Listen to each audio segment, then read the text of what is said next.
The sea does not forgive. That was the last thought I had as the storm split our sails and drove our vessel into black swells like a toy in a child's tantrum. The Mara's folly of his sturdy ship, or so her captain swore, but no timber nor iron can withstand the hunger of the deep when the wind howls like a pack of wolves and the sea rises higher than masts. I clung to the railing as waves smashed across the deck, drenching us in icy salt and tearing men from their posts. Some prayed, some cursed, some simply screamed. Lightning lit the night in fractured glimpses, the mainmast collapsing, the helmsman crushed beneath it, the captain vanishing into froth as the ocean claimed him whole. When the hull cracked, it was like the sound of the world itself breaking. The deck tilted, cargo spilled, and the black waters surged to meet me. I remember the bite of it. So cold it stole my breath before I could scream. Then the ocean closed above my head, and the world turned dark. They say drowning is quick, but that is a lie. My lungs burned, my chest convulsed, and the need for air became a torture beyond reason. The deeper I sank, the dimmer the light above became, until it was only a pale smear, then nothing. I expected death. I welcomed it. Instead, I saw her. At first it was a shape, vast, gliding like the shadow of a whale. Then came the lights, tiny glimmers of blue and green, drifting like stars. They outlined a figure moving with terrible grace, a woman's form but stretched impossible, crown and hair that floated like kelp and eyes that glowed with abyssal fire. Arms enfolded me, not warm, not cold, but strong as tides. My lungs convulsed again, and I breathed water. It should have killed me, but it did not. Her presence forced the sea into my blood, remaking me even as I screamed against it. When I could see again, I found myself suspended in a vast cavern of black stone and bone. Lantern creatures clung to the walls, their light revealing a throne carved from the ribs of some ancient leviathan. Coral spread across the chamber like veins, pulsing faintly with bioluminescent glow. Schools of strange, glass-finned fish wheeled through the water, parting as she approached. She was beautiful, but not as mortals know beauty. Her skin shimmered with scales when the light struck it, and her teeth, when she smiled, were sharp as needles. Her hair coiled and drifted like living tentacles, framing a face too perfect, too cruel. "Air breather," she said, her voice not heard with ears but thrumming in my skull. "You sink, yet you do not belong to the abyss. Why you trespass?" I tried to speak, choking on water, yet the words came out as sound, shaped by whatever magic held me. My ship, the storm. Her eyes narrowed, glowing brighter. Storms are but my messengers. Your vessel entered my domain, and the sea judged it unworthy. I stared at her, shivering despite the water. Then why am I alive? The queen of the abyss drifted closer, her presence filling the cavern until I felt smaller than a child before her. She raised one long, claw-tipped finger and traced it across my chest, where my heart hammered like a frantic drum. "Because," she whispered, "the abyss has use for you." Behind her, I saw them for the first time, shapes slithering in the shadows of the chamber, too small to be her, too twisted to be anything else. Their eyes gleamed like coins in the dark, and when they shifted, I caught glimpses of limbs too long, jaws too wide, wings or fins or claws that had no right to belong on one creature. They hissed and clicked, their voices a chorus of hunger. Her brood. "They are mine," she said, as if plucking the thought from me. "Born of my depths, yet unshaped. They are wild, vicious, incomplete. They will rule the seas above, but first they must be taught." I shook my head. "Why tell me this? I am no teacher. I am no trainer of monsters." Her smile widened, terrible and radiant. "No, but you are human, and humans are the cruelest teachers of all." The brood stirred, pressing closer, their eyes never leaving me. I wanted to flee, but the water pinned me as surely as chains. The queen circled me, her presence wrapping tighter, until her lips brushed my ear like the hiss of the tide. "You will teach them to hunt, to fight, to conquer. You will make them more than beasts. And if you fail..." Her nails pricked against my skin, drawing a bead of blood that drifted upward in the water like a ruby. Her tongue flicked across her teeth. "Then you will join them." A tremor shook the cavern. Somewhere in the abyss beyond, Something vast groaned, perhaps the shifting of the sea floor or some leviathan answering her call. She straightened, regal and inescapable, and gestured to her brood. "Behold your new master," she said, "the air-breather who sank and yet lives." Dozens of eyes fixed on me. Some blinked sideways, some never blinked at all. My pulse roared in my ears as they surged closer, circling me with jerks and coils and clicks of anticipation. And in that moment, in the pit of my gut, I understood. The storm had not claimed me. The sea had chosen me. And the queen of the abyss did not save me. She had claimed me. I had imagined kingdoms beneath the sea once, as a boy staring out at the horizon. Palaces of pearl and coral, halls of light where merfolk danced, treasures beyond imagining. But the queen's domain was nothing like the stories. Her court was carved from ruin. The bones of leviathans formed as arches, their ribs curved overhead like cathedral vaults. Shipwrecks were dragged whole into its walls, their splintered hulls fused with black stone. Sails hanging in tatters like banners of conquest. Coral spread across everything, sharp as glass, pulsing faintly with inner fire, as though veins of the abyss itself bled through the structures. I stood on a dais of smooth obsidian, though no ground should exist as far beneath the waves. It thrummed underfoot, humming with some energy that kept me upright in a world not made for air breathers. The queen sat on her throne of leviathan ribs, draped in shadows and light, her hair drifting like a crown of serpents around her face. And around her, the brood gathered. There were dozens, perhaps more, crouching in the shadows or clinging to the pillars. Each one different, each one wrong. Some had scales in place of skin, others slick, eel-like hides. Ones had split open to reveal rows of grinding teeth. Another had arms that unfolded into wings of bone and membrane. Their eyes glowed faintly in the dark, 1,000 tiny lanterns watching me with animal hunger. The queen gestured, and the creatures pressed forward. "Look upon them," she said, her voice like currents dragging against stone. "Born of my essence, tempered by the abyss, yet lacking shape, they are wild. They fight each other. They devour without thought. They are strong, but strength without purpose is nothing but waste." One of the brood lurched closer to me, its limbs spider-like, its jaw dangling open to reveal barbed tendrils. I stumbled back, but the queen lifted one pale hand.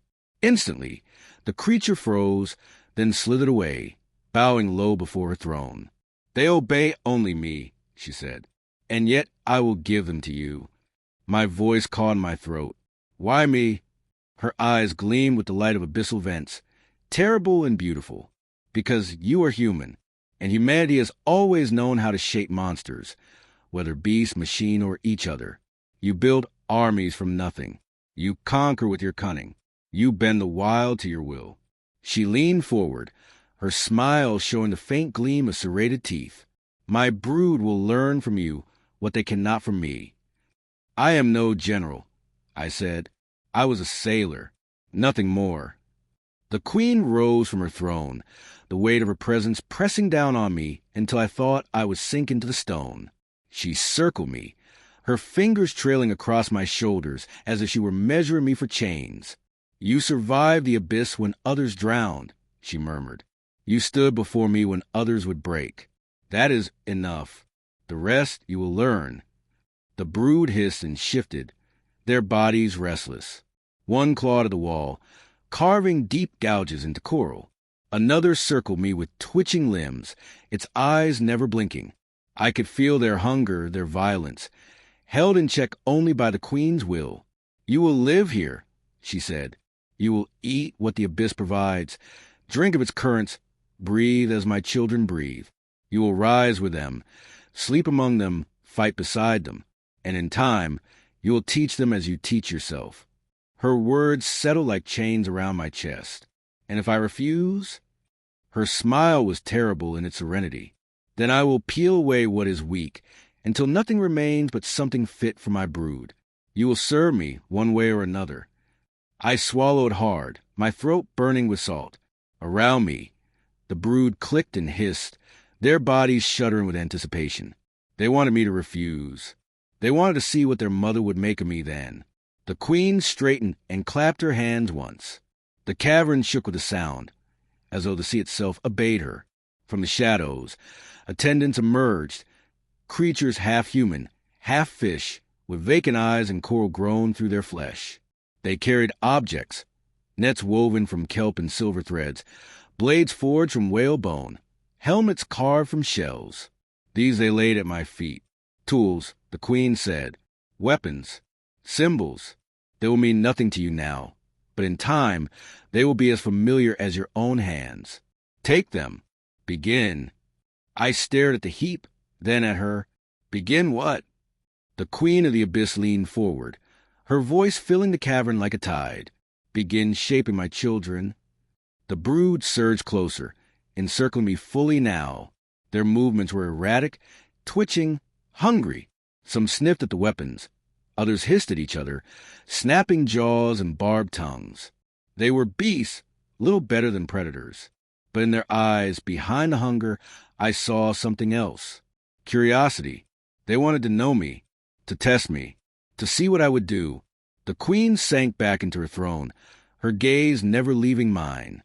You will find a way to command them, sailor, or they will consume you. Either way, the abyss will have its answer. The brood circle tightened. One lunge, a blur of scales and teeth. I snatched up the nearest weapon, a blade of bone, jagged and cruel, and held out just as the creature struck. It stopped inches from me, teeth gnashing, eyes blazing. Then it hissed and slithered back into the shadows, its brethren clicking in approval or disappointment. I could not tell which. The queen's laughter rippled through the chamber, cold and resonant.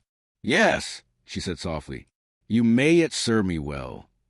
And in that moment, with the brood pressing closer, with the abyss swallowing every thought of escape, I realized something terrible. I had not been spared. I had been chosen. The first days were the hardest. I lived among monsters. The queen decreed it so. My chamber nothing but a hollow carved into the wall of her palace, its floor a bed of coarse sand and barnacled stone. No doors, no walls, only the abyss and the brood that came and went as they pleased. They never slept at the same time. Some prowled while others coiled, twitching in half-dreams. Always, eyes glimmered in the dark, watching me. I learned quickly never to turn my back for long. They tested me like wolves circling a wounded stag, nipping, feinting, lunging to shore my flesh. The queen never intervened. On the third night, one of them struck in earnest. It was a spine creature, eel-bodied, its head splitting open like a flower to reveal concentric rings of teeth. It darted from the shadows, fast as lightning, aiming for my throat. I didn't think. Instinct seized me. I grabbed a shard coral from the floor and jammed it between its jaws. The creature thrashed, coils wrapping around me, spines digging into my skin. Salt burned in my wounds, blood curling upward in lazy spirals. I would have died there, strangled in the dark. But the other brood hissed, clicking in agitation. Not at me, at it. The queen's voice filled the cavern, low and resonant. Enough. The eel thing froze, its coils unwrapped. It slithered back into the shadows, trembling. I collapsed onto the sand, gasping, salt and blood thick in my mouth. And then, to my disbelief, the others pressed closer, not to attack, but to watch, to learn. That was when I understood. The queen had not given me her brood to command outright. She had thrown me into their den to prove myself or perish. They would follow strength, not words. So I adapted. Day after day, I forced myself to stand, to fight, to endure. I took the weapons she had given me, the bone blade, the kelp net, the shell helm, and used them to defend myself when they tested me. Not to kill, never to kill. For every broodling I destroyed would be one fewer soldier in the queen's army, and one more mark of my failure. Instead, I turned their fury back on them. When one struck, I redirected its blow into another. When they lunged, I forced them to clash, to fight each other instead of me. Slowly they learned. Their attacks grew more coordinated, less wild. They began to circle prey, instead of charging blindly. They began to listen. And through it all, the queen watched, She never left her throne for long, yet I always felt her gaze upon me. Sometimes she whispered in my skull, her voice smooth as tides. Good. Make them more. Show them the cunning of your kind. Other times she taunted. Too slow, too soft. They smell weakness. Shall I peel it from you myself? I never answered. I cannot afford to. Weeks bled together, though in the abyss time lost meaning. There was no sun, no moon, only the eternal dark and the faint glow of the palace's veins. My body hardened. My lungs no longer burned with each breath of water. My muscles thickened from constant strain. The salt no longer stung my wounds. But worse than the changes in me were the changes in them. The brood grew sharper, stronger. The eel thing no longer attacked in frenzy, but slithered with calculated strikes. The spider-limbed one learned to weave coral and kelp into traps. The winged beast, once crashing blindly, now soared with purpose, diving in perfect arcs. They were becoming soldiers, and I was the one shaping them. One night, or what I thought was night, the queen summoned me alone. Her throne loomed above, her body coiled in shadows and light. You do well, she said. Already they begin to obey you more than each other. I bowed, though it felt wrong in my bones. They are learning. She tilted her head, eyes gleaming like lanternfish. Not only they, you changed, too. Do you feel it? I hesitated. My hands were calloused, my body leaner, tougher. My blood no longer drifted upward when cut. It thickened heavier, as though claimed by the sea itself. My reflection in the obsidian floor showed eyes tinged faintly with glow. Yes, I admitted. The queen drifted closer, circling me. Her presence pressed down like the weight of the ocean itself. Yet her voice was soft. The abyss remakes all who belong to it. You resist, but you will yield as they yield. In time, you will not be merely human. Her hand brushed my cheek, claws grazing skin. I flinched. She smiled. Do not fear. It is a gift. I wanted to deny her, to scream that I had no wish to be her servant, her plaything, her half-made monster. But the brood lingered in the shadows, and her power thrummed through every stone of the palace. I had no choice but to bow my head. The days that followed blurred into one endless trial. I led hunts into the deeper trenches, where colossal crustaceans scuttled with shells like fortresses. I drove the brood to work as a pack, not a mob. I taught them to strike in silence, to feint, to surround. I thought I was teaching them as humans fight, but perhaps without knowing, I was teaching myself as monsters fight. And all the while, something darker stirred in me. There were moments, brief, fleeting, when I thrilled at their snarls, their victories. When a broodling sank its fangs into prey with precision, I had taught it. Pride flared in my chest.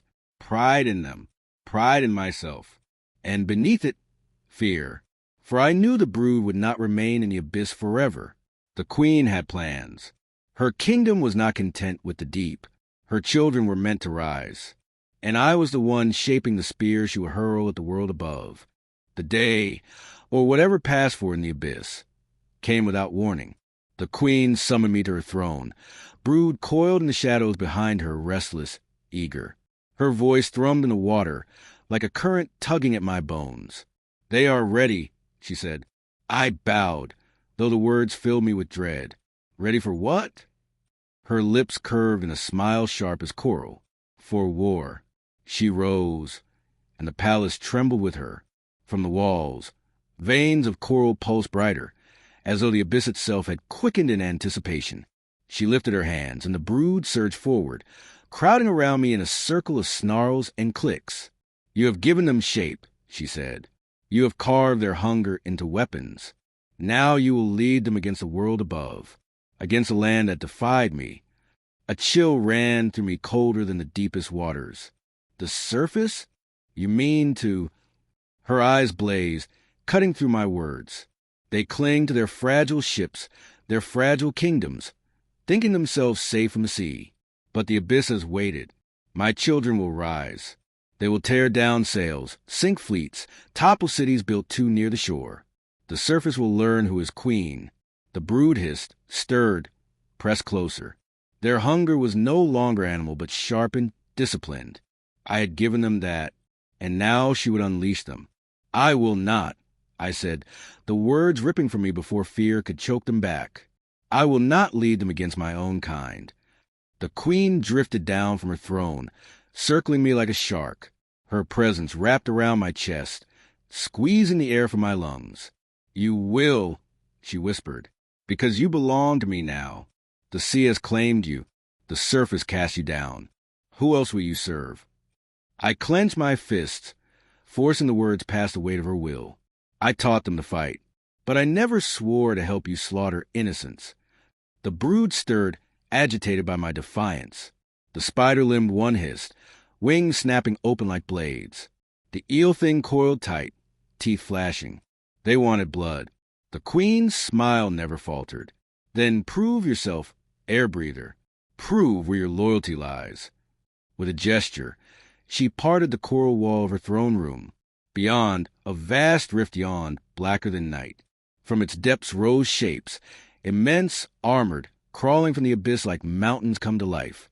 Leviathans, her oldest children, slumbering until now. Their eyes glowed like molten coals, their roar shaking the water. The brood hissed in reverence. The queen raised her hand. "Lead them." I stood frozen, caught between the monsters I had trained and the people I had once called my own. Images flickered in my mind. Ships shattered beneath fangs, ports drowned in blood, children screaming as the tide devoured them. And me, standing at the head of it all. No, something inside me broke free. Not fear, not despair, defiance. I lifted the bone blade she had given me, the jagged edge that had become part of me. "If you want war, queen," I said, my voice raw, "then you'll have to fight me first." The chamber went silent. Even the brood froze, caught between hunger and confusion. The queen's eyes narrowed, her glow deepening until the whole cavern blazed with her wrath. "So be it."